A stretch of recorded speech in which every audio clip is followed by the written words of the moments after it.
Welcome, everyone, to our very first episode of Hold Down the Fort. My name is Michael Gold. I attend the University of Florida. I'm really excited to be here. I'll be specializing in college football coverage. Um, I'm Vinay Krishnadas. I'm also a Gator. And my expertise is sort of geared towards the NFL, but yeah, I'm excited to be here.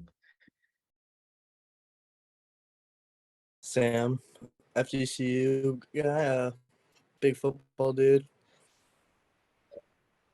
I'm Rohan Matani. I'm also a Gator, and my area of expertise is concerning the role of soccer or football, as it should be rightfully called. But speaking about soccer, so the World Cup is happening this Sunday, 10 a.m. Eastern. France versus Argentina, probably the biggest game of the tournament in terms of skill, players, excitement from the fans. I wanted to ask each one of y'all what your predictions are for the game, and then I'll talk a little bit more about what I think of the game and delve more deeply into the analysis of what I think the game is going to unfold to. So, Michael, would you like to talk a little bit about what you think? Dude, yeah, I don't know. Kind of putting me on the spot here, but I think it's going to be a really close game. I was looking at some of the odds before this, and they're pretty much like neck and neck. Even Vegas can't decide who's really going to be a winner. I've heard like France has a slight edge, but I don't know. I know you're probably going to talk about them bringing in Benzema, and I don't know. On the surface, like if you're looking at the starting 11, it seems like France has the edge talent-wise. But as you'll probably allude to later on, I think Argentina probably has like more of like a drive to win this game for Messi and for their country than France does. You know, France going back to back, first time that's ever be like happen if they win. So yeah, I don't know. I think it's a close game, but I think Argentina pulls it out. Maybe in extra time, maybe in penalties, but I think they find a way to win. And Messi is, he's already the GOAT in my book. He was a GOAT a long time ago, my personal opinion. But this just further solidifies that. So if I had to guess a scoreline, either 1-1 into extra time, or 2-1 before extra time. But hey, what about you? I'm interested in your thoughts. I was just thinking about the game itself and how it's going to play out. The last two games for France, the formula's been pretty obvious. They are comfortable sitting back, letting the other team have possession, and just being deadly on the counter. And they sat back against England, and they survived. England they had two penalties, but they're still penalties. They were able to keep it clean and open play. Morocco, they sat back and they survived Morocco, but Morocco dictated that game. I think sitting back against Argentina is not going to fare so well for them in this game. I think that Argentina will punish them in ways that England and Morocco couldn't. And I think that puts them on the back foot, but I will never count out their ability to score. So I think it's going to be a high scoring game. I think Argentina get up to an early lead. They keep it ahead of France. So it goes 1-0. Then France equalizes. Then Argentina gets one more, 2-1. And then France comes back and equalizes again. So I'm calling a 2-2 game that goes to extra time. And yeah, I'm going to say Argentina winner in extra time, 3-2. And it's just going to be a high scoring game. Sam, what about you? What do you think the game is going to be like? I agree with a lot of what Vanessa and back throughout the last couple rounds and letting the other team dictate the pace. I think at the end of a lot of high-level stars on the field, which one of them can have their moment? I think it's a high 2-1 France in regular time. I think they net one kind of early and late in the game, 70th, 60th minute or so. I think Mbappe shines and goes back-to-back with a 2-1 victory. And that kind of brings up the question we were talking about Messi's GOAT case with a World Cup win. 2 World Cup wins before the age of 23 is Mbappe. It's going to be something to think about. Not a current GOAT, but going. Yeah, no, for sure. But going back to what I think about the World Cup, the game specifically, I agree with a lot of what Vinay said specifically. It's a game of possession, in my opinion. France likes to sit back. Argentina likes to attack. is this going to be costly for France? Just sitting back, absorbing the pressure. They have survived England and Morocco, but in the case of Morocco specifically, all credit to them. They don't have the attacking prowess that Argentina does, and they don't have Lionel Messi behind them and a team that supports Lionel Messi like Argentina does. The way that I see it unfolding, because it's a World Cup final, it's going to be a very cagey game. It's going to be very, very slow. It's going to be a tactical battle in the midfield. Whoever wins the midfield wins the game, in my opinion. And I think it's going to come down to whichever manager makes the tactical change on the day that results in the victory. I don't think there's going to be any goals in the first half or even up to like the 60th minute, just because of how like conservative these teams are going to be playing. They worked so hard to get here. They waited 4 years for their opportunity. They're going to buy their chances, and they're not going to take any risks because, like Vinay said, France can pounce on the counterattack and can be super deadly. We saw just one Morocco mistake cost them the goal, like the 8th minute of their last game. So I think Argentina looked at that, said, "We're going to take it conservatively. We're going to take it easy, and we're just going to see how it unfolds." But as in terms of an outright winner, I would love for Argentina to win. I would love for Lionel Messi to get his World Cup. Do I think that the World Cup makes him the outright GOAT? No, I think he was already the GOAT of soccer without this World Cup. But I think this just puts a nice cherry on the top on his international career.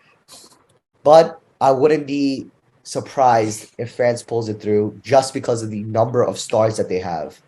They have Mbappe, Rabiot, Ousmane Dembele. Like the list goes on and on. And it's very hard for me to see this being like a very, very open-ended game, like y'all were talking about. But that's pretty much, my take on the game. It's gonna be exciting. I love watching. This World Cup has been honestly very entertaining. With all the controversy that's been happening. But I've been enjoying it a lot, watching all the games. The Morocco rise, the underdog story has been incredible to see. It's sad to see them go, but the third place game should also be pretty interesting. But yeah. All right. Well, does anyone have any additional thoughts on the World Cup final?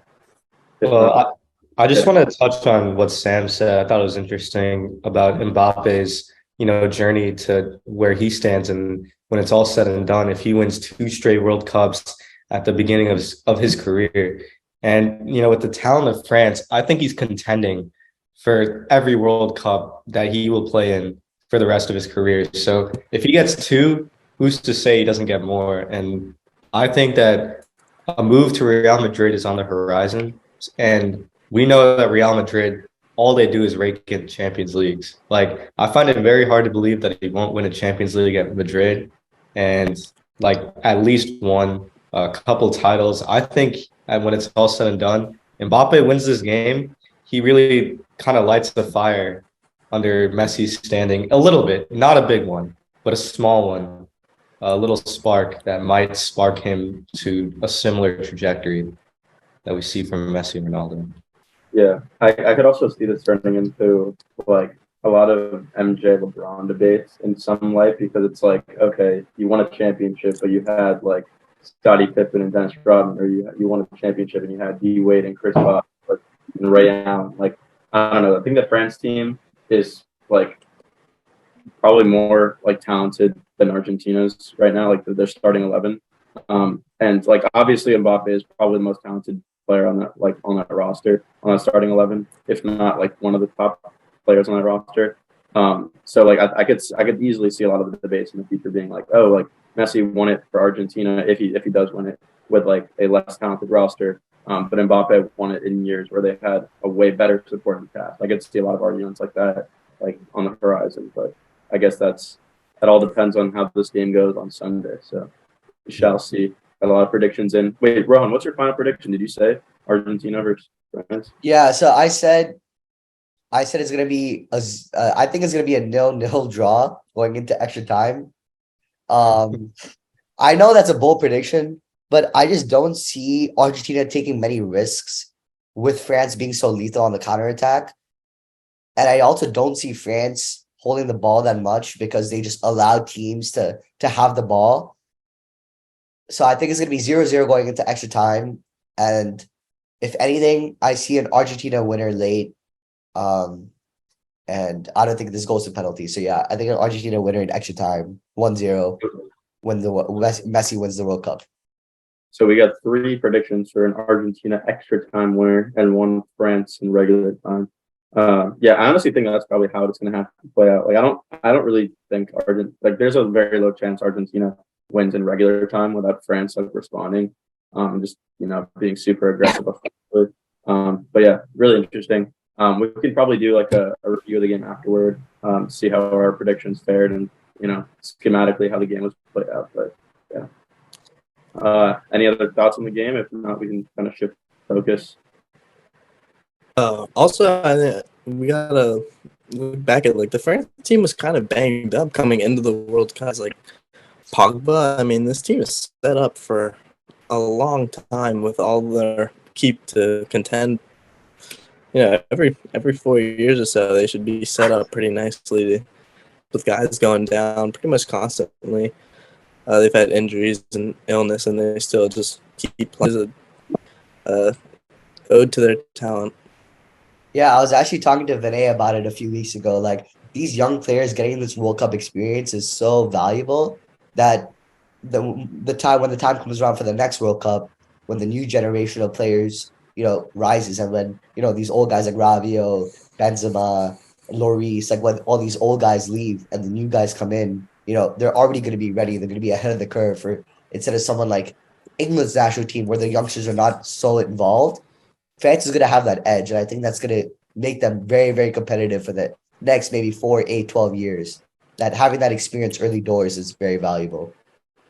Yeah, I don't know. I just think it's crazy. They can just easily bring in, like, with the snap of their fingers, a guy like Giroud or Theo Hernandez or like Benzema, and it's just never ending. I don't think that any other team in the world is going to be able to out talent them. But yeah, like you said, Rohan, like getting those young stars that experience is like crazy, like useful, like especially in the future. Like if you have older guys go down or older guys want to play for like a different team or for whatever reason they don't play, like you have those guys that you can rely on with like viable World Cup experience. And I think that's like, because I don't know, like how much do y'all think like that World Cup experience matters versus like either like Champions League play or like Premier League play? Like it's like a pretty big difference, right? Yeah, I think it just goes to like the stakes of the World Cup. Like you work so hard in your club career for your country's manager to select you, and then you have an opportunity once every 4 years to compete against the best countries in the world to win like the most coveted trophy in sports. So the pressure is definitely on, and during the World Cup, and especially during the World Cup final. I don't see a reason why Didier Deschamps will bench Chouameni, for example, who has started most of their games. And I don't even know how old he is. I think he's definitely less than 23 years old. So the longevity for Chouameni is there, and he's going to potentially start in a World Cup final. Look at Mbappe, for example. He was 18 years old when he scored in the World Cup final versus Croatia 4 years ago. So I think, and look where Mbappe is now. That was my point. Like he's become one of the greatest in the world. So yeah, I definitely think the World Cup plays a huge role in building experience for young players just because of the stakes and because of the competition. Yeah, I'm just gonna put this out there before we move on. I think what will really take this French team forward in the next 8, 12 years is I think there's going to be a switch from Deschamps to Zidane. And I think if Zidane takes over that team, they're not going to slow down by any means. So Actually, Deschamps just re-signed with the French national team, which leaves Zidane to join Juventus. So, oh no, I'm saying like 8 years down the road, Deschamps has to leave at some point, and that job is Zidane's job. He is. all right, yeah. Let's see where Zidane. Let's see what Deschamps does on Sunday. Yeah. I know. I'm really excited for this game. It's definitely going to be a star-studded game. All right. Yeah. All right. I think with that, we're going to transition to a different type of football. And it's my favorite type of football, personally. It's college football. Bowl season. We got a huge slate of games coming up. And, I used to love bowl games a lot more than nowadays. But nowadays, we got a bunch of opt-outs and transfers and and all that fun stuff. So it makes them a little less enjoyable to watch because you're not getting the full starting talents on both teams. But what I'm basically going to do is break down 5 games we're looking forward to watching. Some of them are this weekend, some of them aren't for the next couple of weekends, but we'll be doing 5 games every week. And then what I'll do is just give some recruiting and transfer portal updates. And then, I think that should be about it. All right, so we're going to start with all the games in the state of Florida. Sorry, Miami. Y'all just didn't make the cut this year. 5-7, really embarrassing. I don't know. I could have told y'all that Cristobal was not a good coach on game day.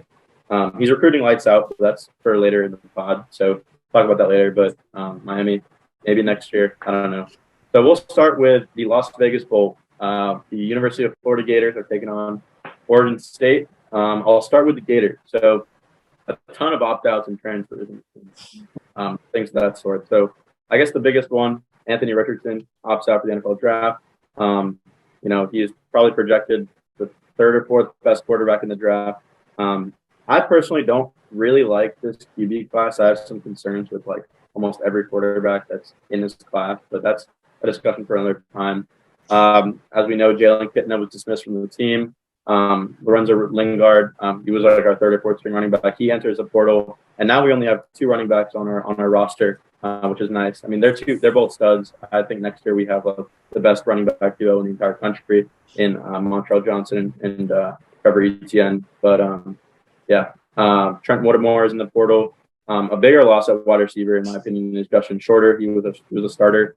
Fun fact, and I think it was the 2017 or 2018 class. Someone will have to check me on this, but he was the number 1 wide receiver in that class coming out of high school. So he was a transfer from Penn State. He'll be missed. And then we got a 1st-round guard, Osiris Torrance, who's going to the draft. And then I think our last big loss is at linebacker, Ventrell Miller. He was kind of the quarterback of that defense. He's an opt-out as well. So, and then I guess the opt-outs and transfers for Oregon State. Their running back, Damian Martinez, he got injured, but I think he'll play. Will he be limited? We're not really sure yet. They also have a corner, what's his name? Rajon Wright. He had thumb surgery. He was kind of half of their really, really good cornerback duo. I know how they have some depth at that position. So not too much concern there. But besides that, they didn't really have a lot of guys out that were getting a lot of playing time. So I think on this front, I think Oregon State has the advantage. Offensively, if we're going to compare the 2 offenses on face, I think they're pretty much even. If you look at the numbers, I think Florida has a slightly better edge through the air, surprisingly. And Oregon State has a slight edge through the run game. But they both average pretty much the same numbers every game, around 400 yards per game and like 32 points per game. So offensively, they're pretty even. On the defensive side of the ball, I think this is where Oregon State starts to close the gap and they start to take advantage. They're averaging about 60 less yards per game. They have a much better run defense than Florida. And this comes down to like my key of the game, which is, can Florida kind of establish the run game and open things up for their backup quarterback, Jack Miller? Jack Miller was supposed to be in a really good quarterback battle with Anthony Richardson earlier in the year. Didn't really perform up to expectations, especially in the spring game. Rohan, Benet, and I were there for that game. Did not look too impressed by Jack Miller, unfortunately. But according to like some players on the team, like Montreal Johnson, he's really been putting the work in these past couple of weeks in practice. I think he can perform, and this might be a biased prediction, but I'll give you my score prediction. I have Florida barely pulling it out, 27-24 against Oregon State. And here's kind of my basis for that. Oregon State lost to Utah 42-16. And you know who beat Utah less than a month before that? The Florida Gators. I think that this is going to be a way closer game than Vegas thinks, which is funny because the game is in Vegas. And, that line being +10, I'll talk about it later, but I think Florida covers that for sure. I think a really big difference there. I'll actually talk about that later. But, yeah, Florida wins in a very, very close game. Probably pretty low scoring, too. Both these offenses aren't too amazing, especially with guys out. But, yeah. Any thoughts on that prediction?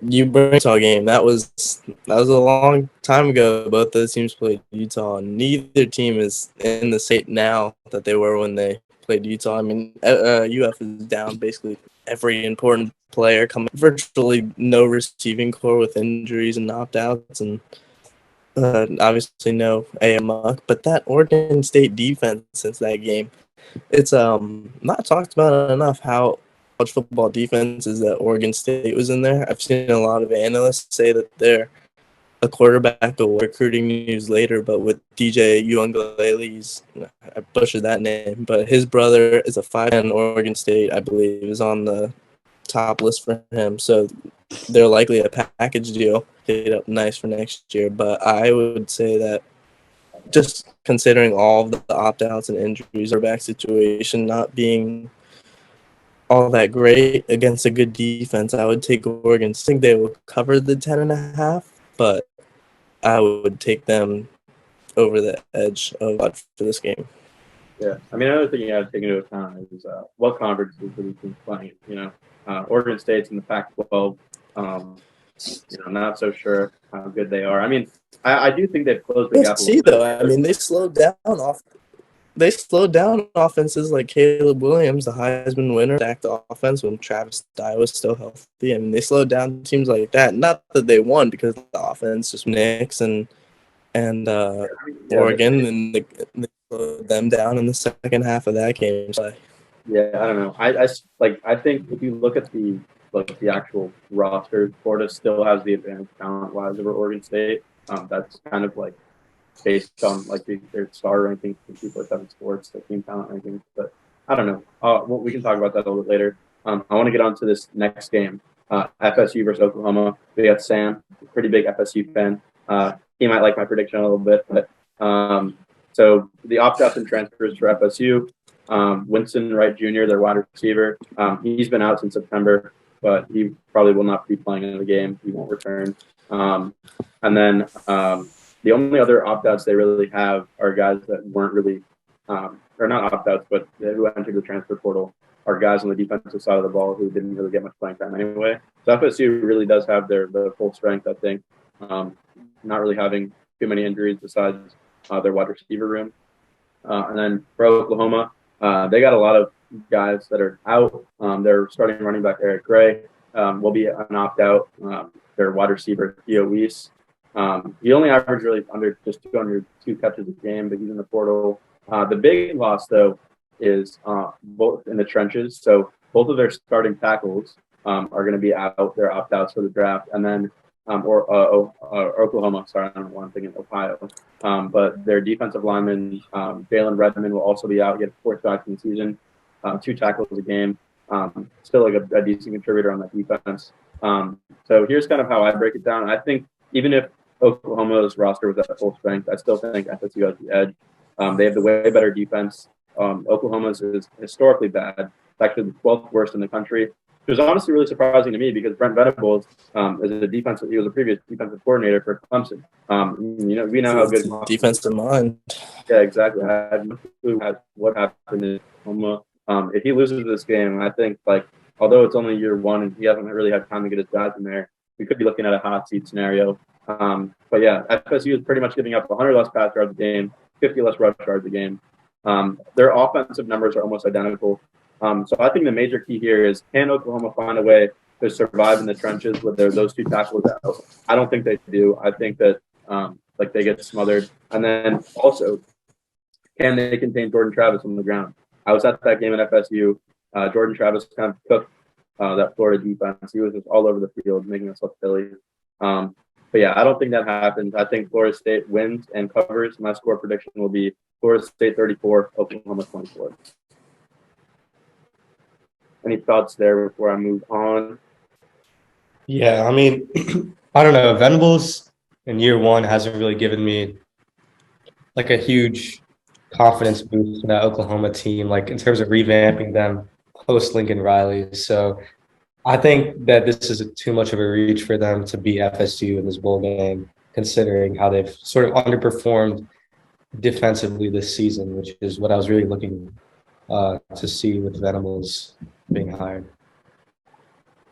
Yeah, I also think FSU is coming off a lot of momentum. Big win against Florida. I have a ton of thoughts on that game. I could talk about that game for hours. But, yeah, I think they got a lot of momentum from that game. I think they're really buying into Mike Norvell's kind of what he's preaching up there in Tallahassee. But yeah, I know it's really funny you say that, because when the Gators were looking for a coach, I thought Venables would be on one of the top picks on our draft board, on our job hunt. So I'm glad we didn't take him. I guess takes a lot more to be like a head coach than just a coordinator, I guess it appears. But yeah. All right. I'm going to quickly break down this next game, UCF versus Duke. So UCF, they're really thin at quarterback. So John Rice Plumlee is injured. He's got a hamstring injury, and it's looking like he won't play. Their backup is also out. He is in the transfer portal, I believe. So their third-string freshman quarterback, Thomas Castellanos, is going to start. He did not play well in his last game. And they also got a really, really big gap at wide receiver. A really big guy, Ryan O'Keefe, is in the transfer portal. He was their leading receiver all year, 73 catches on the year. I think that's going to be a very, very big struggle for the UCF offense. They got their linebacker, Jeremiah Jean Baptiste out. He was third in the team in tackles. Then their corner, Devontae Brown, who was a starter, is also out. Duke, you might be wondering what opt-outs and transfers they got. They don't have any. They're all starting. They're at full strength. And that's really where I think the difference is. I think on a given day, UCF has a slight edge, but you got a third-string freshman quarterback in a bowl game where your best receiver isn't even there to throw to. I think that makes things very hard for them. These two teams are very similar defensively.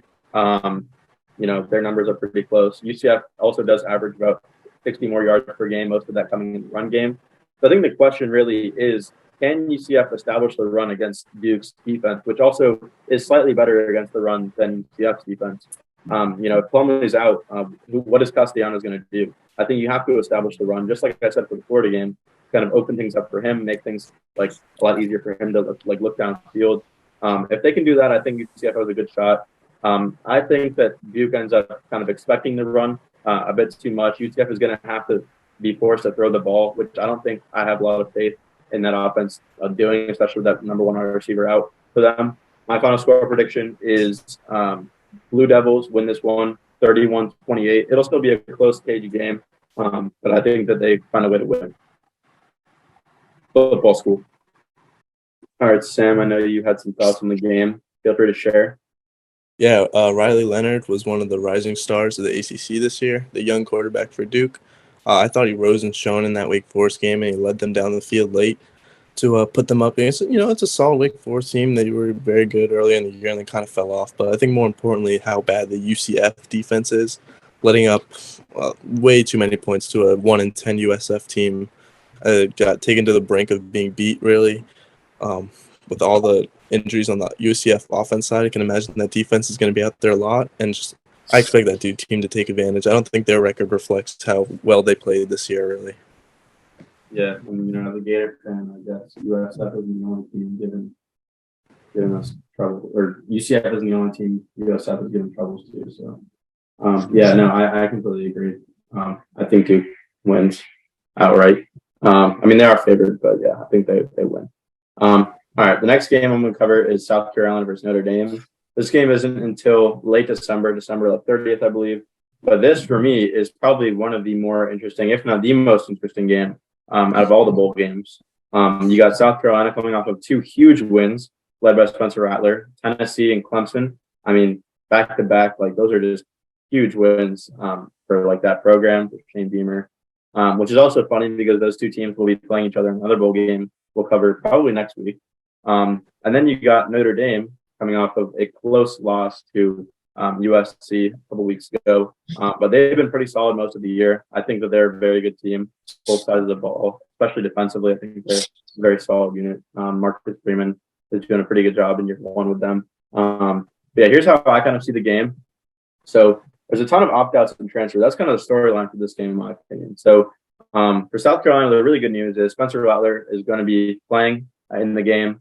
The bad news with this is that there's a bunch of other guys out for South Carolina. So they're starting running back Lloyd. He's like an NFL talent. He's going to be looking to transfer somewhere else. Their two starting tight ends are gone. Bell and Stogner, I believe it is. and they're headed to Florida State and back to Oklahoma, respectively. It's also funny because they're playing against each other again. Another Tennessee Clemson scenario. Their wide receiver Vaughn has a knee sprain, and that was against that last game against Clemson. He's questionable to play. They have corner Smith, who is he is a first-round draft candidate, so he opted out. They got a defensive lineman Pickens, who was also declared for the draft. He started in all 12 games for them. He had 4 tackles for loss, 2.5 sacks. Another corner is going to the draft. They just got a bunch of guys out. And on top of all of that, they don't have an offensive coordinator. Shane Deemer has not named a play caller for them. So with all those guys out, especially those 2 tight ends, I'd expect it, and with Notre Dame's pretty solid defense, I would expect it to be a lot harder to put up points against this team than maybe versus Tennessee. For Notre Dame, it's a pretty similar story. Their tight end Mayer, and they got a defensive lineman named Bosky. Those are their 2 biggest losses in my opinion. Mayer is probably going to go in the first round as a tight end, which says a lot about how good he is as a player. Bosky was easily their best pass rusher. He had 12 sacks in the season, over 1 sack a game, which is really big in college football. And then they got their quarterback Hines, who's he left the team. So they have a really uncertain quarterback situation at Notre Dame. Their other quarterback who started at the beginning of the year, Tyler Buckner, he had like a season-ending shoulder injury all the way back in September. He has been practicing a little bit. We're not sure if he's going to return, but if not, they're going to have to rely on their third-string quarterback, Steve Angeli. We don't really know what to expect from him, but I think this game really comes down to who has a deeper roster and who can really adjust to attrition the best. Me personally, I think it's Notre Dame. If you look at 247 Sports composite team talent ranking for 2022, they're at number 10. South Carolina's at number 21. They just have more big time players. They got more 4 stars, 5 stars than South Carolina does. And sometimes, like I like to say this all the time. I listen to Josh Tate. Shout out Josh Tate. I think college football really is a talent acquisition business. Like on game day, sure, you can coach, you can out scheme the other team. But if you don't have the talent, the raw talent to compete with teams like Georgia, like OSU, like Bama, year in and year out, you don't really have a shot. And I kind of knew that firsthand as a Florida fan. But yeah, I also think South Carolina and Spencer Rattler are a bit too inconsistent for me to buy in. Them beating that Notre Dame defense. They had one slip up in mid-October against Stanford, which was a really bad loss, and then earlier in the year versus Marshall. Since then, they've looked pretty clean, with the wins against Tennessee and Clemson, like I said. But their last 4 games, apart from those, like the 4 games before Tennessee and Clemson, they beat TAMU by less than a touchdown. You know how bad Texas A&M has been this season. They lost to Missouri by 13. They let Vanity drop 27 on them, and then they lost to our Gators by 32 points. Now, I know it was in the swamp. I think that played a huge role in that game, but I think that is very telling of how inconsistent this team kind of is. And we've seen that for years. And I think, when it comes down to it, I think Notre Dame is going to dominate them in the trenches. My final score prediction is Notre Dame 28, South Carolina 20. I'm taking the under in that game. I think it'll be probably a pretty low scoring game, in my opinion. I don't really think Spencer Rattler, with those guys that I said were out, is going to have the weapons or the tight ends at least to open up the field. Remember, their starting running back is out, so I think that makes things a lot harder. Any thoughts on that game? I think that should be really interesting, to be honest. That should be a good game. Yeah.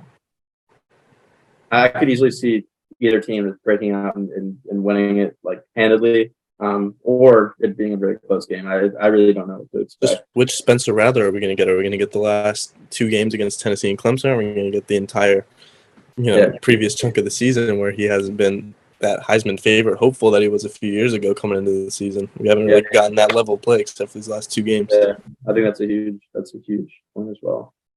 All right. Oh yeah, go for it, man. Yeah, I'm just thinking like how badly these coaches can use a win like this to end their season. It's like both Freeman and Beamer have had such an up and down, tumultuous season, and right now is a chance for your season to be defined by like the highs and not the lows. So I think both of them are really going to go for it. I feel like it's a big win. Yeah. And I do think it'll come down to coaching, to be honest, like making those decisions on who to put in for the guys who were out, like the substitutions and just the scheme, like the scheme of the game, like the strategy going into it. I think will play a way bigger role than in most games because like of how thin most of these rosters are. All right, moving on to Washington versus Texas. This is also a very interesting game in my opinion, which is why That's a great game right there. Yeah, exactly. So for Washington, they actually don't really have any opt-outs or transfers out. They got their star quarterback, Michael Penix Jr. He's going to play again next year. He's going to play in this game. That's huge news for them. On the other side, quite the opposite for Texas. I mean, they got. I'm just going to list off these names and then kind of break it down really quickly. But Hudson Card, and mind you, not all these guys were starters in recent games, but I'll just tell you who they have out. Hudson Card, Bijan Robinson, Roshan Johnson, Troy Omier, Jalen Garth, Andre Shikaret, DJ Harris, Prince Dorba, Demarovian Overshawn, JD Coffey, and that's like a lot of guys. So I'll kind of break that down really quickly for y'all. Their two best running backs, Bijan Robinson and Roshan Johnson, are both headed to the draft. Robinson is probably one of the best running backs in the country, if not the best. He had almost 2,000 yards from scrimmages this year. This puts a lot of pressure on Quinn Ewers, I believe. Their two starting running backs are out. He's really going to have to air it out. Really going to have to show why he was that number one quarterback a couple classes ago. I believe it was in 2020. 2021. 2021. Okay, yeah. Apart from that, they got their linebacker, DeMarvion Overshawn. His backup at linebacker was really struggling in the Texas Tech game. So that's something to watch as well. So those are a lot of key pieces out. Texas is also waiting on word from a lot of other players as well, such as Jalen Ford, Jordan Whittington, Moro Udomo, and DeAndre Coburn. So they have a ton of guys out, and I think that Texas probably on the surface is a more talented team. They have more talent on that roster than Washington does. But I think the way that I look at this game is Washington's offense has been prolific this year. I mean, second best in the country in yards per game, the best passing offense, even better than Tennessee this year. Michael Penix Jr. has really lit it up through the air. Both these teams have very average defenses, with Texas having like the slight edge. But offensively, I mean, the advantage really goes to Washington if we're looking to this season and looking for the numbers.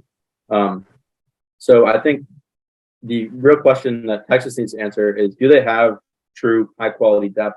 Can they make up for that loss in the run game that they're going to experience? And can they have any chance at stopping the Huskies' pass attack? I personally don't think so. I mean, they gave up around 240 passing yards a game, well below average in the country, probably puts them in the bottom quarter. And the Huskies are averaging over 375 passing yards a game. They're like literally number one in the country. I think that it's I really don't understand why Vegas has Texas being like a 4 or 5 point favorite in this game. I think Washington wins, and they win by a touchdown, honestly. I put Washington ahead of Texas 34-27. Might be a bit of a bold prediction, but let me know what y'all think as well. Yeah, I love this game. Oh, yeah, you go, Vinny.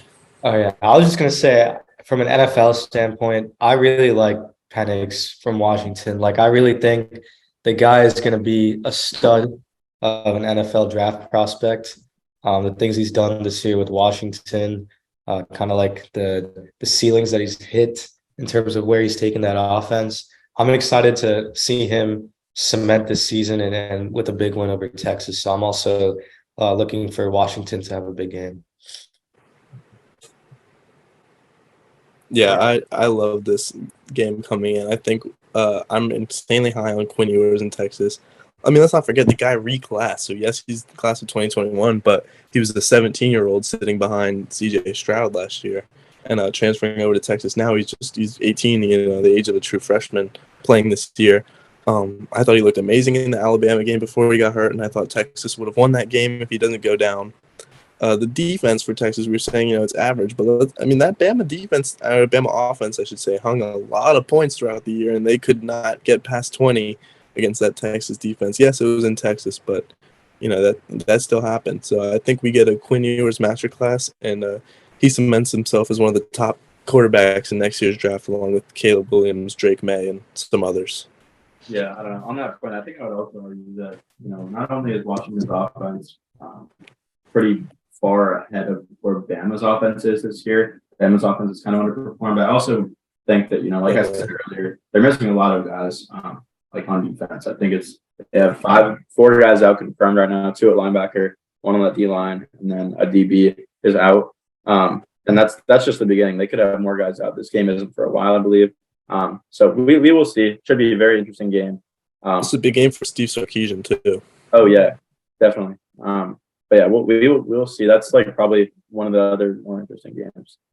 I'm going to break down some recruiting and transfer portal stuff real quick. So on the recruiting front, a brief word on the recruiting dynamic in the state of Florida.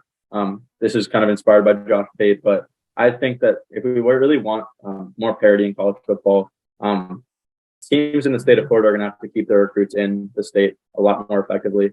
Florida State, Miami. If you look historically, they've always been good when they've been able to do that.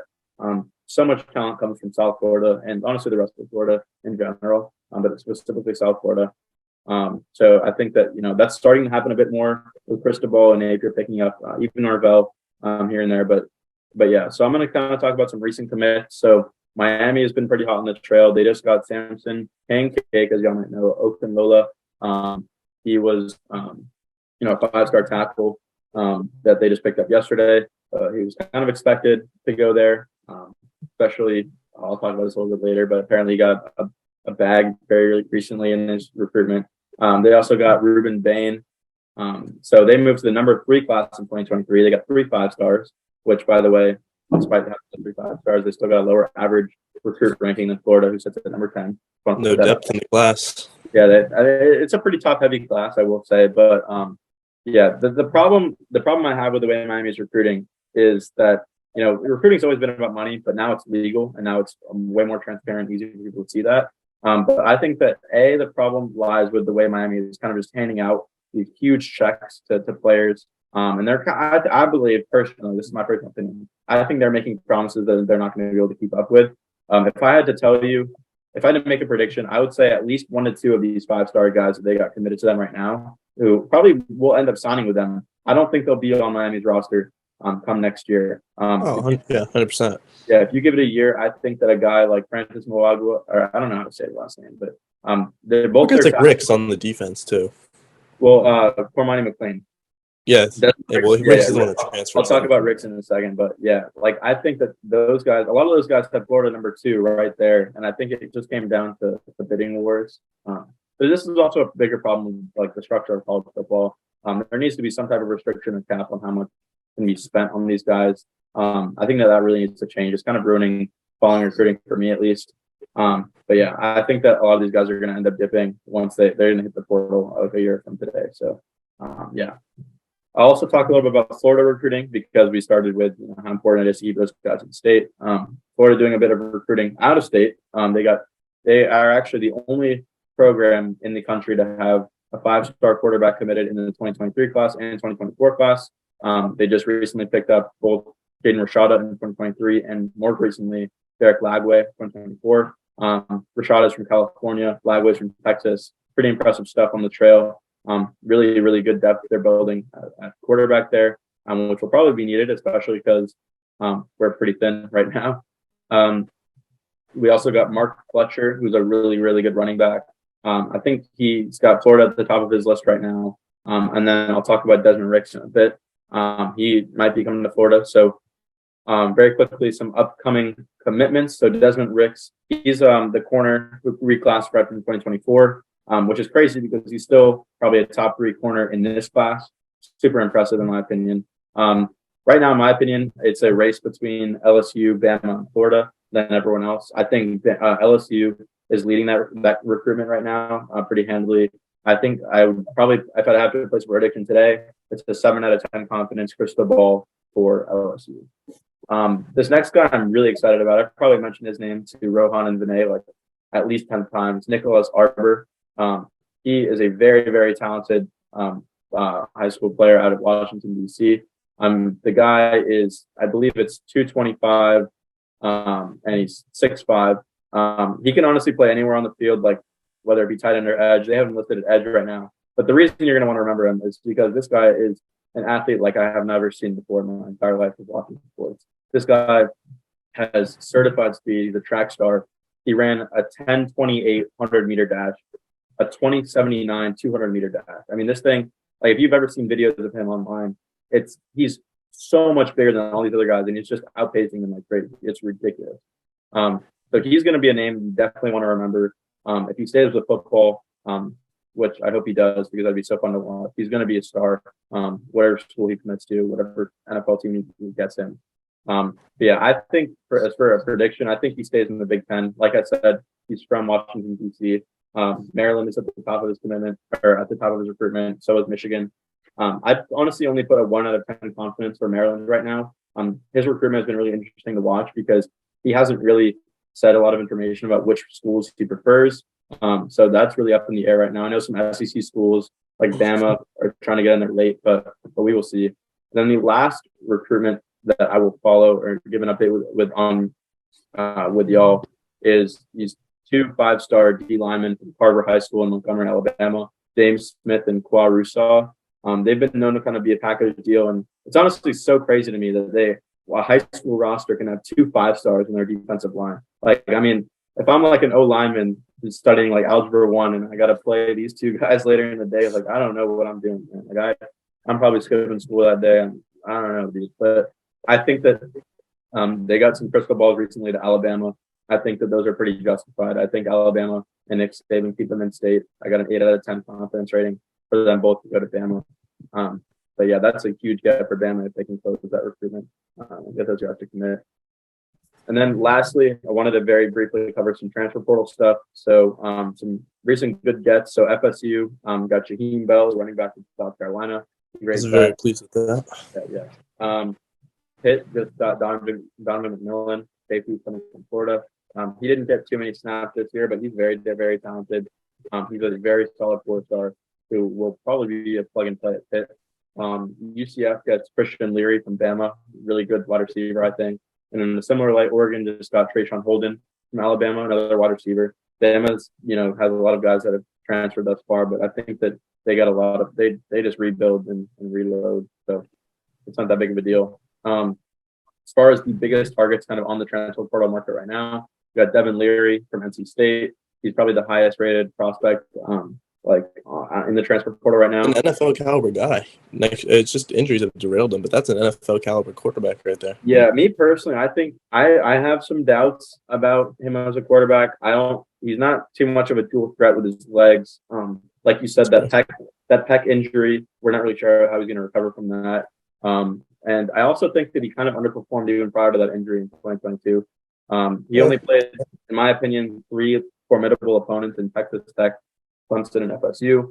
Didn't have very good performances in those games. I think he went down in the FSU games too. It was the backup that came in, I believe, midway through. Because I think even before the backup came in, his numbers were not looking too hot. But nonetheless, he is a very, very good player for a reason. He's a great passer. He had an amazing 2021 season. If I had to give a prediction on where he's landing, I think all signs are pointing to Kentucky right now to kind of replace Will Levis, fill in that gap. Maybe not as much of a dual threat as Will Levis, but really good through the air. The other guy we'll cover is Johnny Cornelius. I think a lot of sites have him as the number 2 guy in the transfer portal right now. He's a very, very big 6'4", 315-pound guard. He's got the most offers in the portal right now from schools including Ohio State, Florida, Tennessee, South Carolina, Penn State, Oregon, Auburn. And if I had to guess where he's going right now, it's probably a race between Ohio State and Tennessee. That's where he's visited most recently. But I also think that, schools like Florida, Auburn, and South Carolina are also in the mix. Florida definitely benefited from picking up Osiris Torrance from ULL last year. They could do something very similar here. And then some quarterbacks to watch are Graham Mertz from Wisconsin, Sam McCall from Coastal Carolina. They will be transferring. It'll be very interesting to see where they go. But yeah, bit of a longer segment, but I wanted to kind of break down all that stuff for y'all. And I think now we'll move on to some NFL. You covered UF and UM, so I just wanted to touch on FSU and UCF before we transition to the NFL. I think something that's not getting, it's being talked about a little bit, but mostly amongst UCF fans, is that move to the Big 12. They are not set up very well to go into that move. Like next year does not pan out well for them. Right now, the latest update, they're still in the 40s in the 247 recruiting class rankings, which is not gonna get you very far in that conference. I believe Texas and Oklahoma still have one more year before they leave, if I'm not mistaken. So you're going up against a lot of good opponents next year, and that schedule is going to be brutal for a team that has really no real recruiting talent coming in. And yes, they got Leary, but they haven't made too much other noise in the portal compared to what they're losing. FSU, on the other hand, I think is the exact opposite. I love our recruiting class. Norvell keeps us in the top 20 every year. Hakeem Williams, we're just stacking that receiving core, but most importantly, we're not losing a lot. Like our whole running back core is coming back. Jordan Travis is the most important part. He's coming back.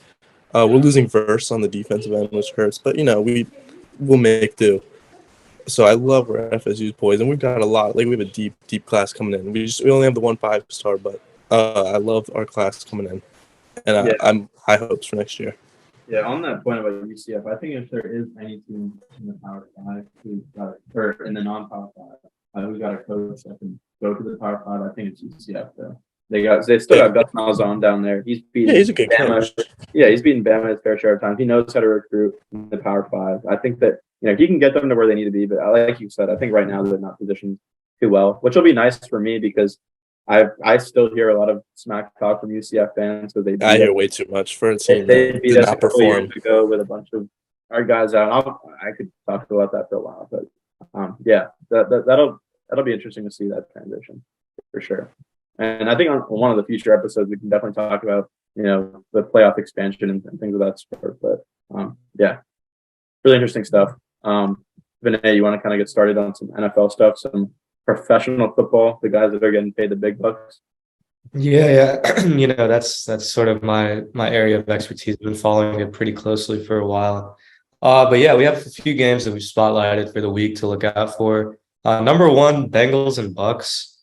I'm just gonna say it. The Bucks are just not a good playoff Super Bowl contending team this year, and it really pains me as a Saints fan to see such a subpar version of this team leading the NFC South. The NFC South, like unequivocally the worst division in football, and so yes, my prediction for this game is you don't see Tom Brady get blown out back-to-back weeks. I mean, he took an embarrassing loss against the 49ers last week, 35-7.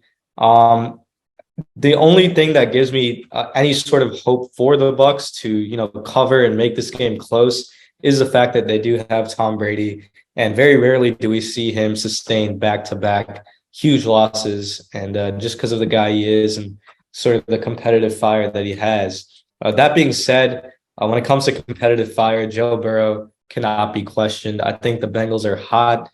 They're coming off a dispatching of the Browns. And I think that this game is just not going to be a great matchup for the Buccaneers. The Bengals have speed.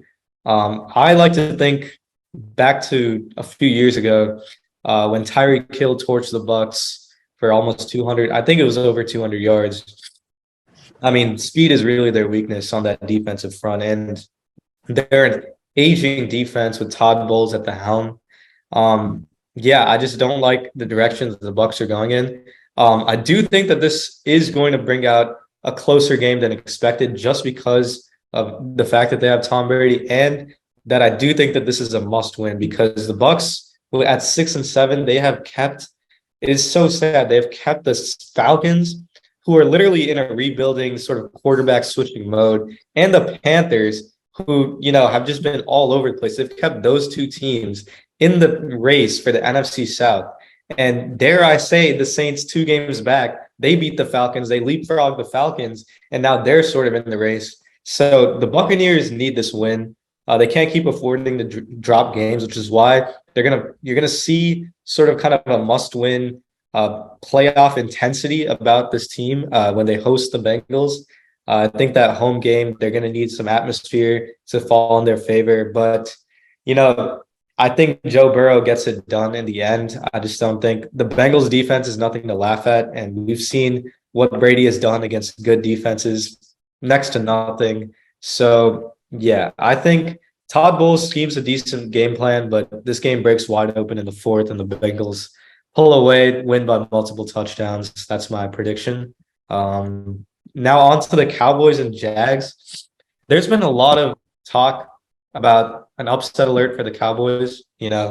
Last week, not a pretty game against the Texans. I understand. You should have lost. They should have lost that game to the Texans. So coming off that against a Jags team that had a really impressive win against Tennessee, I think that it is a little bit warranted to expect the Jags to give the Cowboys a hard time. However, my opinion is that this game will also not be very close, just because the Cowboys have already sort of had that upset scare against a horrible AFC South opponent in the Texans. And I feel that they are a legitimately good team, and they're too good to have back-to-back sort of upset scares. So I think that last week's kind of debacle against the Texans wakes them up, and they go out, they execute, and they win a game that they should win pretty handily. And on the other side, the Jags blowing out the Titans was super impressive, but I'm nowhere near close to trusting this team to pulling out consistent back-to-back impressive upsets, just because a few weeks ago we saw what the Lions did to them, and to me that was a game that really told me a lot about what to expect from the Jaguars. And right now they're just not at a point where you can depend on them for something like this. I'll be very impressed if they can pull this out, but I just expect the Cowboys, coming off last week, they need a strong performance going into the biggest game of their season against the Eagles in the following week. They need a good performance against the Jags. They need to take care of business. I don't see them dropping this game nor keeping it very close for the Jags. So I have the Cowboys winning by multiple scores. Now on to the Lions and Jets. This is my most intriguing matchup of the week, just because of the possibility of the Lions to sneak into that wild card spot. They're going to need some NFC East teams to drop some games to get into that spot. But with the Seahawks losing last night, that really has opened the door for them to get into that NFC playoff picture. They have so much momentum. And I think that the Jets, what is kind of like a marquee matchup that no one really wants to talk about, is the Lions offense versus the Jets defense. A lot of people think, yeah, that Lions offense, it's all right, but it's nowhere near the caliber of the best offenses we talk about, like that Chiefs offense or the Bengals offense.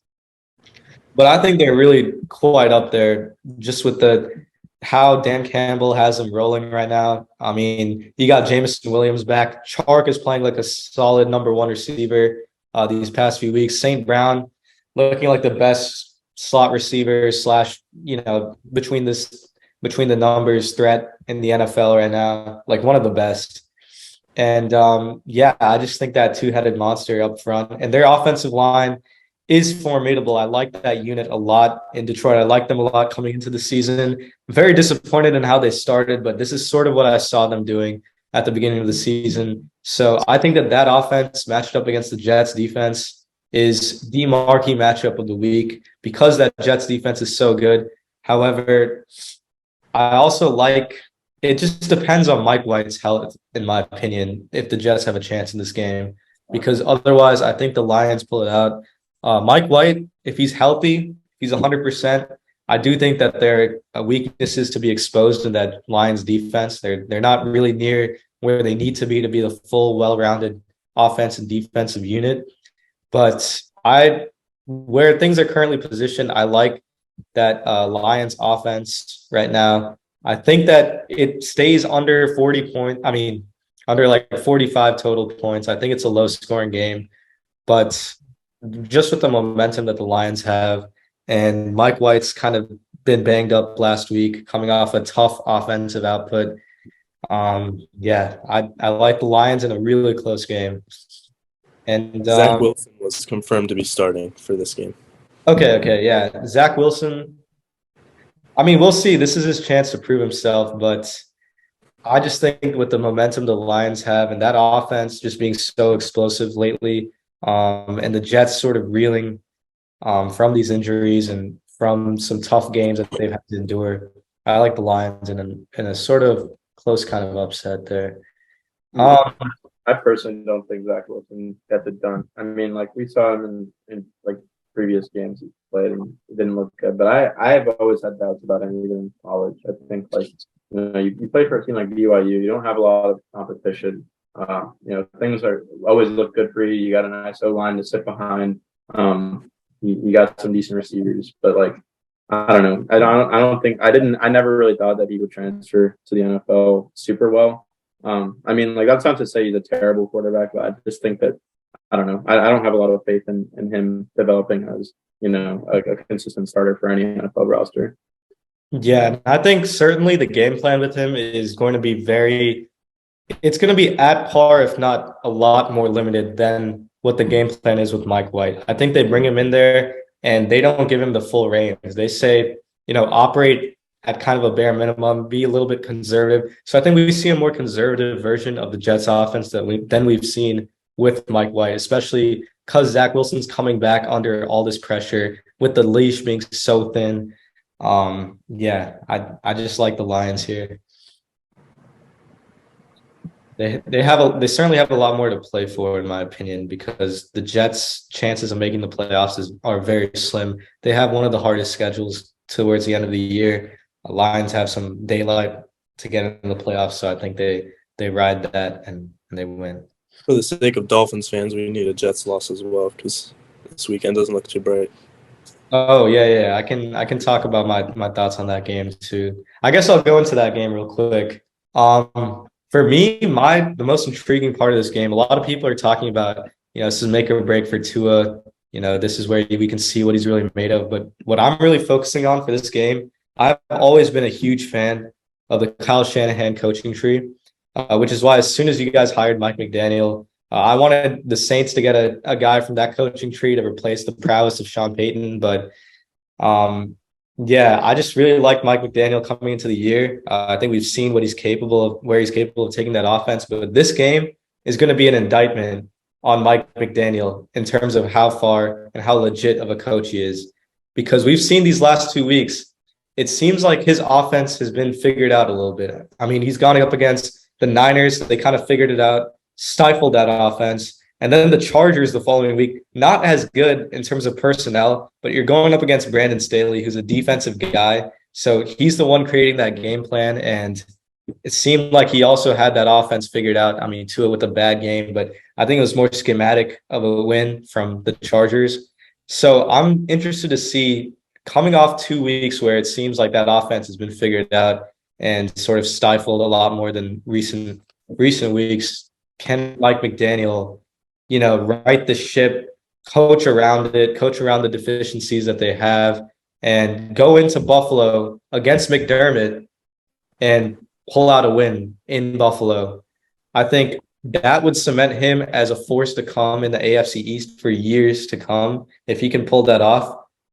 If not, and if it keeps on spiraling, if that game gets out of hand, gets ugly, it was a good year one, but he's not really there yet. I think, like I was saying earlier, a lot of people like to think of this game as an indictment on Tua, how he's been playing this year, his recent struggles. But I think that Tua's success this year has all just been a product of Mike McDaniel's scheme. And that's not a bad thing. It's not disparaging on Tua in any way. He executes that offense really well. But I think the focus should be on McDaniel. Is he just an offensive mastermind, or is he that coach that can rally a team to go into hostile territory against a top defense in December, keep in mind, in December, and beat that divisional opponent and stake your claim in the AFC East? That's my target, sort of what I'm focusing on this week. What I'll take away from the game is, Mike McDaniel, are you legit? Can you win these big games in December when things have been down? Rally the troops. If so, watch out for the Dolphins in the playoffs. If not, promising year, but until next year, in my opinion. Yeah, I can also share a couple of my thoughts as well. I mean, obviously, the AFC East is super stacked. I think this is a more important game for the Dolphins than it is for the Bills. I think the Bills are pretty much locked into a playoff spot at this point, even with a loss. I'm not so sure the case is the same if the Dolphins lose this week. Y'all can correct me if I'm wrong, but that's kind of the way I see the playoff picture panning out, especially because the Dolphins have losses in back-to-back weeks. And I don't know, things are kind of looking downhill. But I don't know, in terms of the game, I don't know. I think like it's just going to come down to like if we can get a stop or two, like a couple of good stops against the Bills offense. Like I don't know. Like I think that there's a very like realistic scenario in which the Bills just like run up the score on us, and like we're not able to keep up. I mean, like I don't know. I guess you can never count a team out that has guys like Jalen Waddle and Tyreek Hill, but like realistically, like I don't think that this offense is anywhere as like dynamic and like efficient as the Bills offense truly is. Like maybe on the surface it looks that way if you look at the numbers and how good Tua has been this year. But I think like if you really watch the games, like that Bills offense is a fine oiled machine. They've got going. It's been like that for a while. And like kind of like a brief word on Tua. I know we wanted to talk about Tua. Like, do we think he's a long term option for the Finns? Do we think he's like a good quarterback in the NFL? Me personally, I'm somewhat hesitant to believe that he'll be a sustainable option for teams in the NFL, just because I don't think that he has the arm talent that you need to really have in the NFL, nor does he have like the legs to really make up for that lack of arm talent. You know, like we've seen guys before that, you know, don't have the best arm talent, but they have legs that can make up for it. I don't think Tua really has that bag that like, you know, I mean, I'm not gonna say you need a bag like Josh Allen or Patty Mahomes or like any of these other like super like high level like passers. But like I don't know. I don't think he has the arm to really do it consistently year in and year out. I think like Vinay said, the 49ers kind of figure that out. You know, like you gotta like as a defense, if you're playing the Dolphins, I think the strategy is very cut and clear. It's you make him throw the ball down the field, you play up tight, you expect run, and you play like a bump and run like man coverage. Like I think that it's you have to make him make those throws outside the numbers. And I don't think he's proven that he's able to do that consistently thus far. And I don't really see how that changes unless, I don't know, he gets like Trent Dilfer and he goes to like some throwing camp like all these other quarterbacks have done over the years. But yeah. Rohan, what do you think? Yeah, I think you know, as an op in this podcast, as the Bills fan here, you know, I'm really looking forward to this game. You know, I think this is a must win for us. This just gives us a huge boost going into the rest of the season, securing the playoff spot, and also just, you know, leveling the head to head matchup after the horrible loss we had in Miami.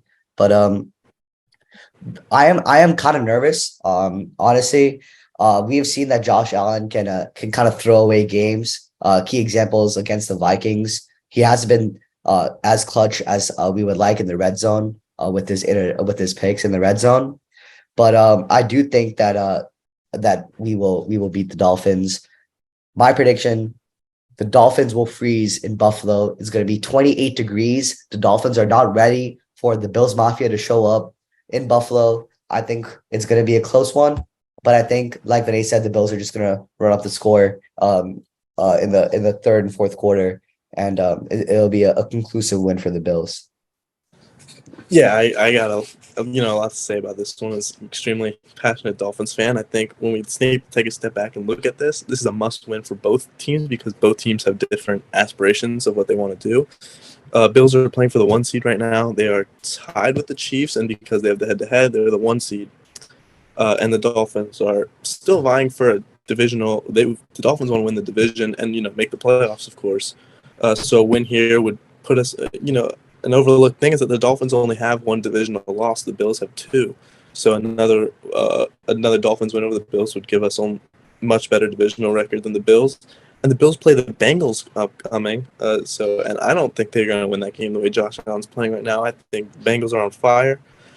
And they're going to win that. So 2 losses right there to the Dolphins and the Bengals for the Bills would put them in a really bad spot of potentially having to go to a Cincinnati in the first round of the playoffs instead of hosting the Titans, which I think is what they want. Or even better, getting the bye as the first seed and then playing, I don't know who it would be in the second round, either the Ravens or maybe the Titans again, depending on the way everything falls. So, yeah, this is a must-win game for both teams. And as far as Tua goes, this all started last year against the Bills in Orchard Park when the Bills just destroyed us. Like, it was not even close, and they just rained points, and everyone kind of walked away from that feeling like, Tua's done. We don't want him anymore. And then we change everything, and he plays good, and now he's struggling again, and I think we're seeing him be exposed all over again. So for me, these last 4 games are key to Tua's future as a Dolphin, especially this one. If they, for some reason, fail to make the playoffs, he's got to be gone. Like, we can't, not with this roster that we have in place. The only problem is, where do we find another answer? Is it Lamar Jackson in free agency? Is it, there's only so many options out there. But yeah, I think this is huge for Tua. At that same, with all that being said, though, my prediction, I think it's another rough week. 27-16 Bills. I think the Dolphins just keep settling for field goals, and they get one lucky touchdown like they have the last 2 weeks, where Tua just finds one good throw to Tyreek, and the rest of the game is horrible. Yeah. Also, a fun fact, unless you're a Dolphins fan, 4 of the Dolphins' 5 losses have been on the road. I don't think Bills Mafia is a very welcoming fan base. Probably one of the more energetic fan bases out there. It's like Ron said, cold weather. Never really know how that affects the team, but this is something to think about. And do we have one last game you wanted to break down, Vinay? I don't know. We sort of, that kind of wraps up the slate of games we were thinking of. I'm a diehard Saints fan, so I'm probably like the only one looking at the marquee matchup between the Saints and the Falcons and Desmond Ridder's debut. But I think if the Saints win that heartbreakingly enough, it puts some kind of hope in our eyes with the Bucs loss and the Panthers being the Panthers. Maybe the NFC South is up there for the taking. Maybe we lose a playoff game with dignity, which I would be so happy to see. But it's another thing I'm looking out for sure. All right. With that being said, do we want to get to our best bets segment? I can kind of introduce it unless someone else wants to. All right, cool. Yeah, so this is our best bets segment. We're each going to drop our 3 best bets of the weekend. And does anyone want to go first? Yeah, I guess I can kind of go first because my bets are mainly about the World Cup. So I kind of just get that out of the way. Then the rest can talk a little bit about, college football and football. So all 3 of the bets are on the World Cup final, not necessarily on the 3rd place game between Morocco and Croatia, because in my opinion, that game could go either way, although I am rooting for a Morocco win. So the first bet I have is just to lock in the draw, plus 200. In my opinion, picking an outright winner here can literally go either way. But because of the history of the World Cup, the last 3 out of the 4 games of the World Cup final have gone into extra time, I think a draw is the most likely scenario. So that's probably the safest place to put your money there. The second thing I have is anytime goal scorer, Leo Messi. I think the gods have just absolutely blessed us with Messi being in the final. And that's just something you have to take. Messi has been man of the match 4 out of the 5 games that he's played for Argentina when they did win. And I think, he's just going to be one of the X factors in the game for Argentina. And if I were putting my money, I would put it there. The last thing I would suggest, this is a bit of a random one, but I thought this would be pretty cool. Corners, 3-way, most amount of corners per team would be France, plus 120. Not huge odds winnings there. But I think just because France are so potent on the counterattack and Argentina's backline is going to be running against them, they're going to be conceding a lot of corners. And I just think that that France is just going to have the advantage there, contrary to the popular belief that because Argentina have a lot of possession, they're going to have more corners. I think because France are going to strike on the counterattack and going to have Argentina running against them, I think as a result of that, they're going to be conceding some more corners. So, yeah, those are my bets to look out for. Those are the bets that I've locked in, and we'll update that. I'll update y'all on how I did. Ron, I got a question for you. Word on the street is that you got some hat trick plays going on. What do you have to say about Dybala scoring a hat trick? Listen, man. Listen. For those of you who don't know, I'm a diehard Juventus fan, and even though Paulo Dybala is not on our roster anymore, I have such a soft spot for him in my heart. He has served us well. He left with dignity. He plays for Roma now. He came off the bench for the first time last week not last week, last game. And he got some minutes there, which honestly I believe are to be the only minutes he would get at this World Cup. But there's just something about him that just drew me to take him scoring a hat trick. I bet like $1 on him to score a hat trick anytime during the game. And if he does, I win $63. And if I win, Vinay promised that he would pay me 20% of his total net earnings for the rest of his life. There's a misconception. I'm literally like Paulo Dybala could just end my entire career. Like I'm gonna be like impoverished, just paying my debts to Rohan for the rest of my life. Vinay, you only said that because you thought it was a 3-leg parlay where Messi scoring a hat trick, Mbappe scoring a hat trick, and Dybala scoring a hat trick. Dude, yeah, no, that is true. Yeah, no, I thought Rohan was like actually like out of his mind. Yeah. So to clarify, I took Dybala scoring a hat trick. That's one part. That's one thing. Messi scoring scoring a hat trick as another, and then I took Mbappe scoring a hat trick as another. The odds were just too savory. Yeah. Fun fact for all our viewers: would you encourage our viewers to take any of those bets? I would not encourage anyone to take the hat trick bets, but I would encourage you to do your research and look into the bets that we will discuss. But gamble at your own risk.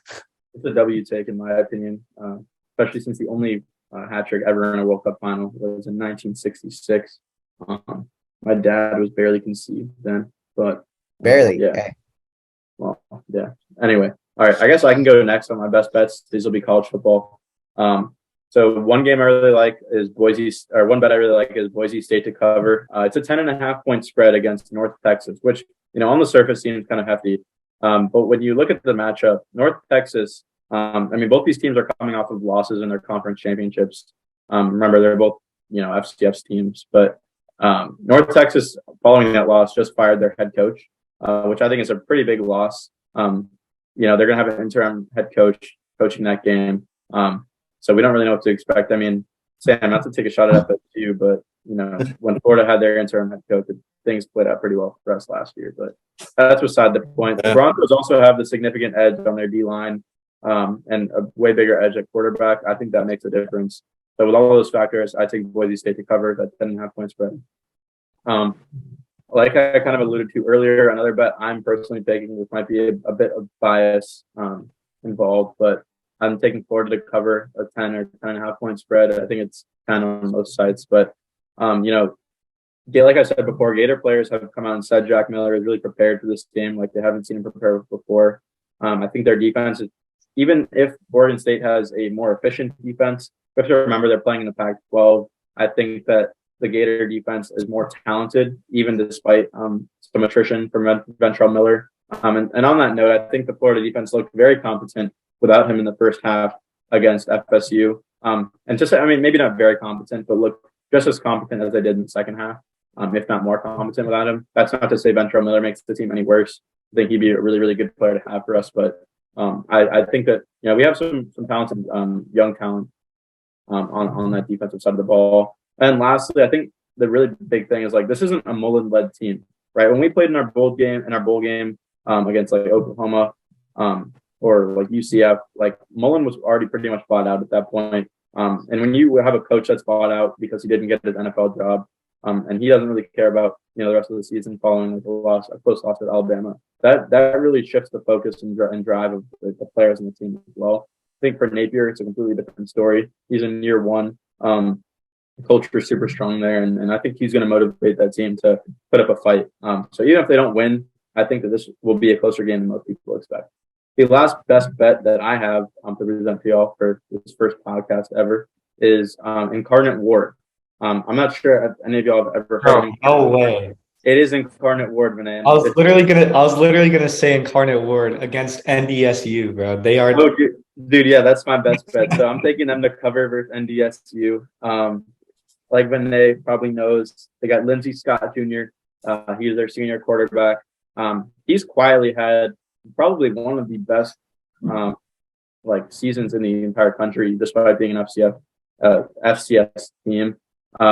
He's completed 73% of his passes, almost 4,000 passing yards, 50 touchdowns. When you look at Incarnate Ward's offense in FCF, they have 53 points per game as their average.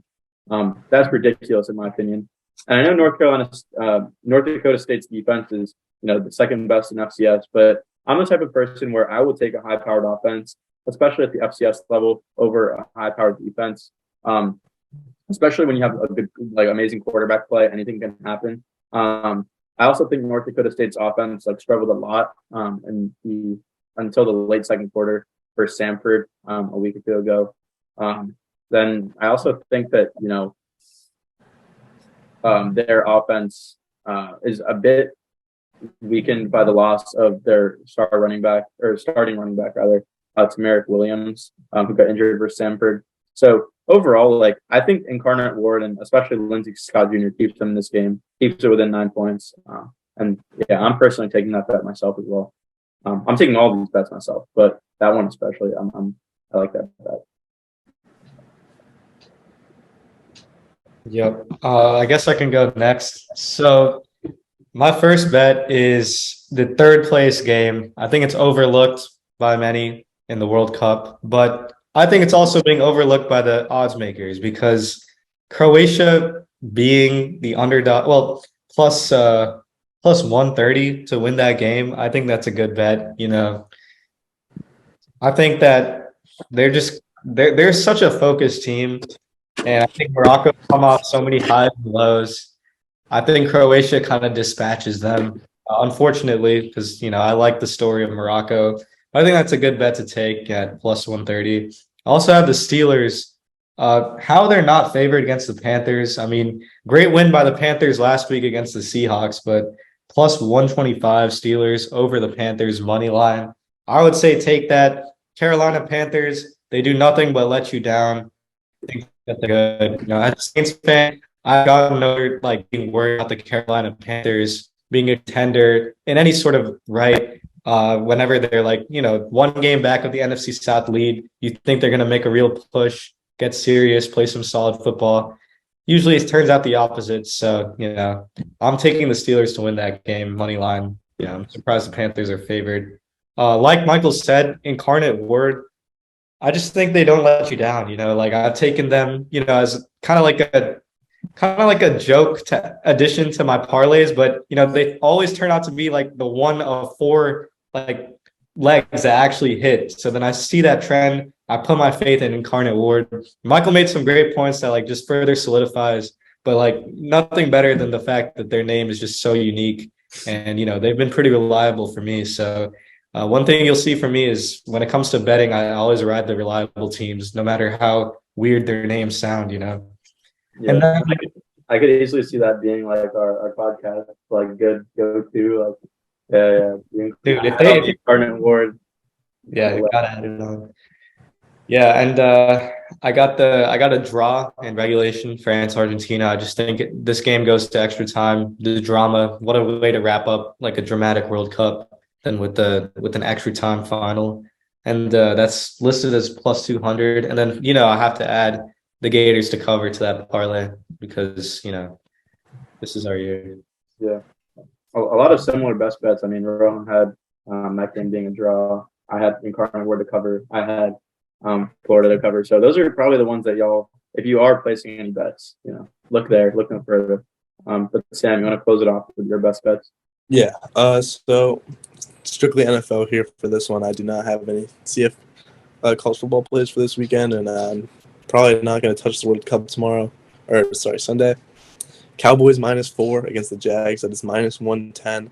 The last time the Cowboys came off a rough week, they 40-3 the Vikings. I expect nothing less this week against a poor Jags defense. And Trevor Lawrence, he's doing his thing, but it's the Titans. I just don't trust it. I think they're going to get after it. I think it's a Micah Parsons comeback week.